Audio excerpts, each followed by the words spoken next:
Friends, I like what is going on, but I don't like what is going on. This is telling us that Jesus coming in is at the door.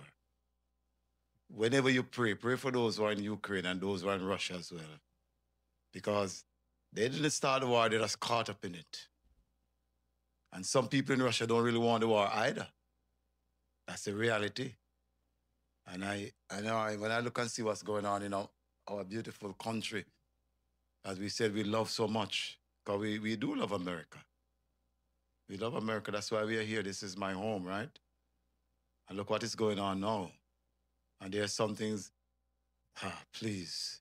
The earth is the Lord's and the fullness thereof, the world and they that dwell therein. For he had founded upon the sea and established it upon the floods. Who shall ascend into the hills of the Lord, or who shall stand in his holy place? He that hath clean hands, a pure heart, would not lift up the soul unto vanity, nor sworn deceitfully.